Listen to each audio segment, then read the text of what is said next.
আল্লাহ বলে যারা ভালো মানুষ প্রস্তুতি নিয়েছে জানে জান কবজের জন্য ফেরেশতা যখন আসবে এসে তাকে সালাম দেবে ইয়াকুলুনা সালামুন আলাইকুম এসে সবাই দল বেঁধে এক দুজন ফেরেশতা নয় শত শত ফেরেশতা আসবে।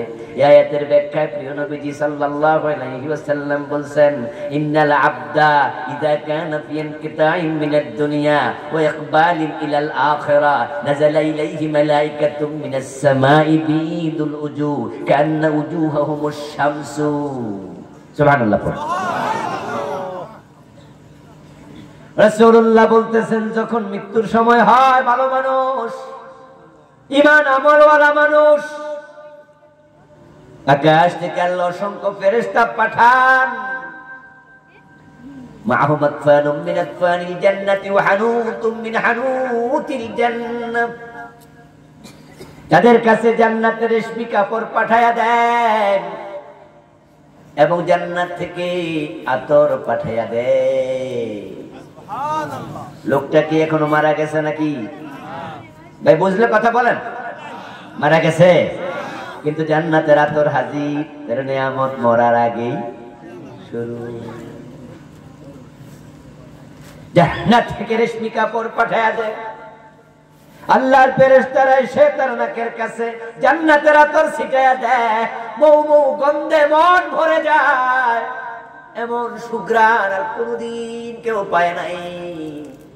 জান্নাতি ব্যক্তির কাছে এমন সুঘ্রাণ আসবে আর সে চোখ মেলে তাকাবে, দেখবে যতদূর দেখা যায় সূর্যের আলোর মতো উজ্জ্বল চেহারাওয়ালা ফেরেশতা লাইনে দাঁড়ায়া সবাই তাকে সালাম করছে।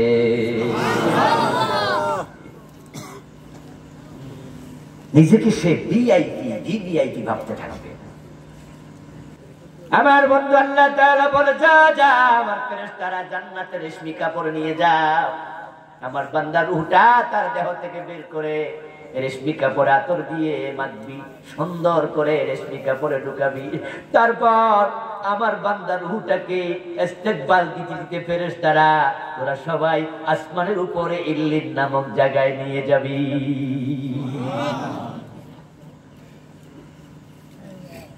কুরআনে আছে উদখুলুল জান্নাতা বিমা কুনতুম তা'মালুন।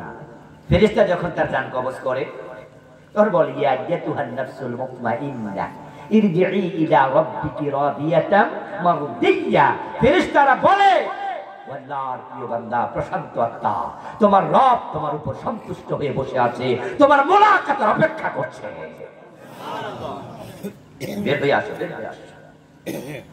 মুমিনের জান ওয়ান্নাশিতাতি নাশতা, সূরা নাজিয়া শুরু হয়েছে ওয়ান্নাজিয়াতি গারকা ওয়ান্নাশিতাতি নাশতা। নাজিয়াতি গারকা হলো জাহান্নামের মৃত্যু, ওয়ান্নাশিতাতি নাশতা হলো জান্নাতের মৃত্যু। জান্নাতীদের দেহ এমন ভাবে প্রাণ বায়ু বের করবে, কোন জিনিস সুতা দিয়ে গিটটা দিলে ওই সুতা যেমন খুলে দিলে আস্তে করে পানি পড়ে যাবে, সুতা খুলে দিলে বস্তার জিনিসগুলো পড়ে যায়, আল্লাহর জান্নাতি মানুষের রূহ দেহ থেকে এমনি আলতো ভাবে বেরিয়ে যাবে।